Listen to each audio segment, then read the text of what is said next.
Hi there, I'm Will Sways, Head of PE and Achievement at the Youth Sport Trust, and having recently spent 13 years teaching PE in secondary schools, I'm really passionate about helping to support the reimagining of world-leading physical education in all schools that ensures our subject makes the greatest contribution going forwards.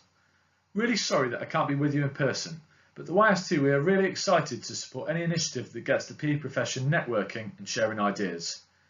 Meanwhile, we are super keen to use your insight and feedback to help influence policy decisions to improve the position of our subject. I hope you found the Power of PE survey useful to reflect on your current provision in PE and challenge your thinking on where to focus your efforts for a 21st century offer.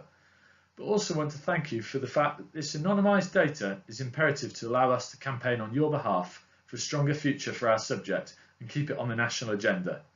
If you haven't done it yet, please spend 5 minutes to complete the survey using the link. For those of you that are not aware of the Youth Sport Trust, we are a national charity with a 21-year history and passion for building a brighter future for young people through PE and sport. Our work is in three broad areas. We consider ourselves thought leaders who develop, pilot and deliver content into schools. Recent work includes the DFE-funded My Personal Best intervention to explicitly develop life skills and character through curriculum PE, and our Youth Sport Award, which challenges, rewards and recognises young people and sets them targets to better prepare them for work through employability skills and well-being, along with leadership experience. I'm sure you have all heard of our successful TOPS programme and the Start to Move physical literacy training at primary. Our ambition is always to mobilise and support others towards that shared goal of improved provision for youngsters in and through PE and sport. Our history with specialist sports colleges and more recently the school games places us in a unique position to do this, but perhaps more importantly, over 20% of schools nationwide choose to buy into our membership packages. You may also know us for our leadership camps such as the Step Into Sport, Girls Active and the National Talent Camp. And last but not least, our campaigning work. As a national partner, we have a direct communication channel into all government departments, and a rich history of advising and doing our best to influence policy around the power of PE and sport, often most successfully achieved by using young person voice and voicing that of the profession.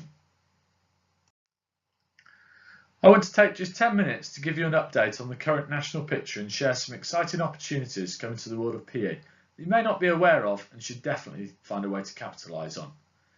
If you're on Twitter, then consider following me to pick up on relevant news as and when it's relevant, an insight to keep you and your school even better joined up.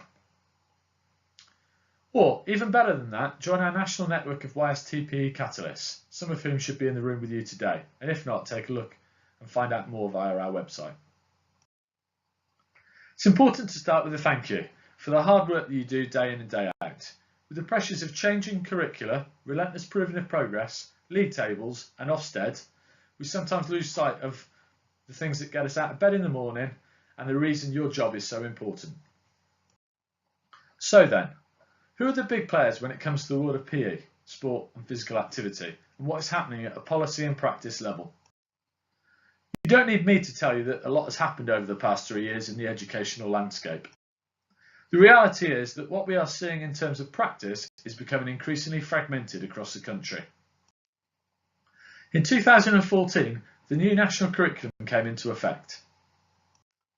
With its assessment without levels, which is a huge opportunity for schools to decide what and how they assess to best meet the needs of their learners, but the reality in many schools is a lack of time and guidance to really capitalise on this freedom. Then the GCSE and A-level reforms came in, a most popular topic of debate being the reduction of the PE activity list and removal of leadership and officiating from GCSE. The Department for Education have agreed to review the activity list with us after first exam in 2018, but meanwhile we urge you to remember that GCSE PE is not fit for purpose for all your students, and consequently these changes shouldn't dictate changes to your core PE curriculum, which is a much wider and inclusive remit around physical literacy and health development for all.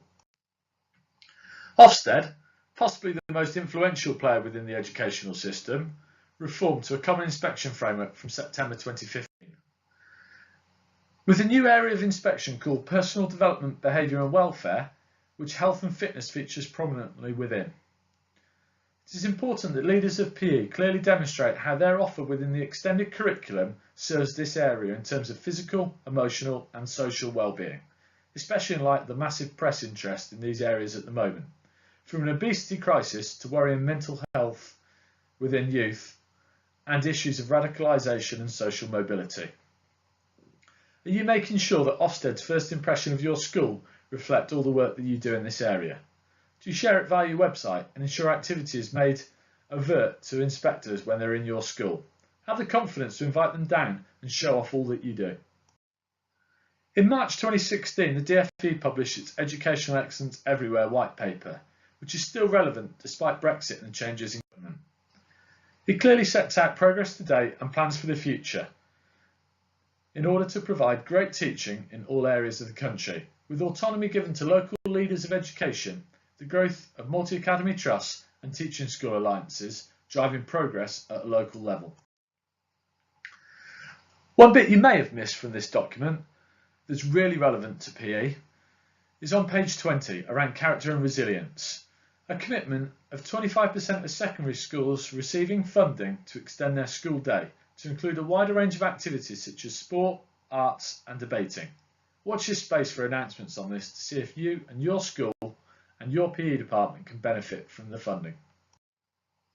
Perhaps the biggest discussion points around the staff room are the Progress and Attainment 8 agendas, with subjects battling to be included in the basket and EBAC subjects being given priority over the arts. Whilst academisation is having a significant impact on how schools look, feel and operate, Theresa May and Secretary of State for Education Justine Greening have clear ambitions around improved social mobility and the consideration of grammar schools along with the 12 targeted priority areas. Again, we must remember the power of PE to support bringing together of communities and ability to raise aspirations of young people with some great role models to motivate.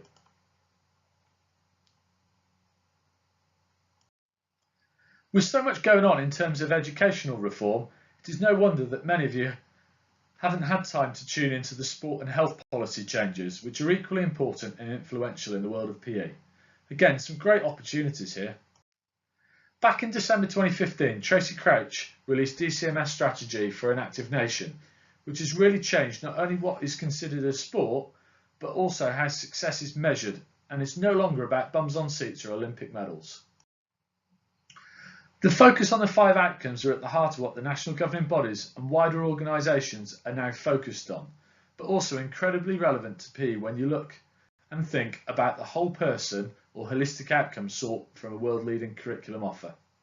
These are physical well-being, mental well-being, individual development, things like personal characteristics and traits, social and community development and economic development. Sport England then released its response and planned to strategically meet this agenda. And within this, they make it clear that there's a financial commitment of specialist training for at least 2 teachers in every secondary school by 2020 in order to better meet the needs of all children. And again, there is reference to the doubling of the PE and Sport premium and investment in the school games, the extended school day and satellite clubs, and lastly through to transition from primary to secondary school. Watch out for exciting opportunities here where PE can help bridge the gap.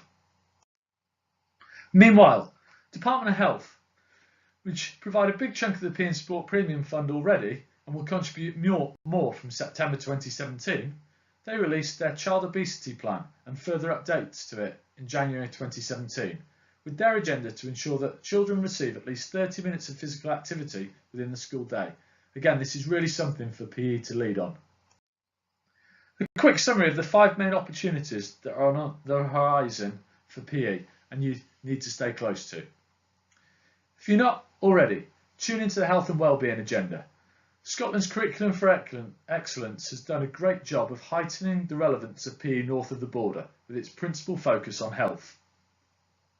Watch out for ongoing updates around the doubled investment in the PE and Sport Premium due to the sugar tax, an associated drive by the Department of Health towards 30 active minutes in every school.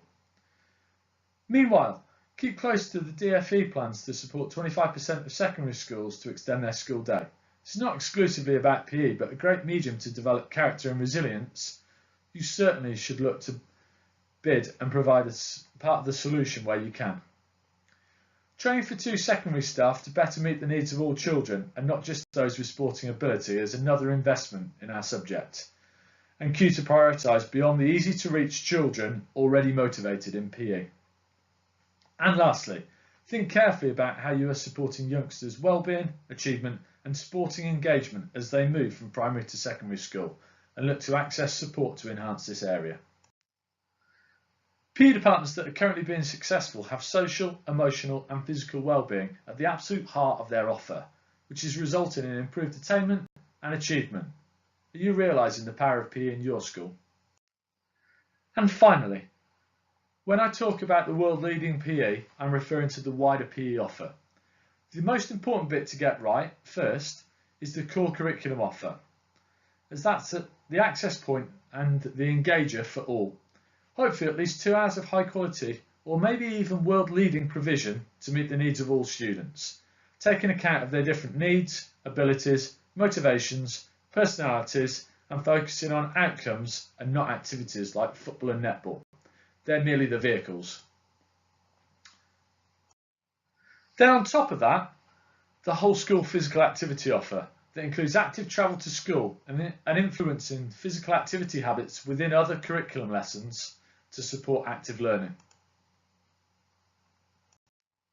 And finally, the school sport offer that engages a wide range and high proportion of your students for everything from intervention to engagement for recreation and health to performance pathways for your talented youngsters. All of this wrapped together will raise levels of physical and emotional well-being and have significant impact on whole school standards such as attainment, achievement, behaviour and engagement and aspirations. Thank you for listening. Hopefully you found this quick update useful, and if you're interested in hearing more about some of the aspects that I've touched on here, please do get in touch. As an organisation, we try to influence and affect change on behalf of each and every one of you at the Chalk Face. That's why it's important we know how you feel, along with the experiences and issues you are facing, so that we can help represent that collective voice. This Teach Meet has been a great opportunity for the PE profession to come together, collaborate and share some great ideas. As you know, schools are reducing spending on CPD, which is why opportunities like these free PE Teach Meets are increasingly important and valuable. I hope you make time and best use of your professional judgment to reflect, analyse, take and adapt the ideas that will work best in your school. You may not agree with everything that you hear, and some ideas may not work in your setting, so remember to take and tweak just the best couple. Thanks for your time.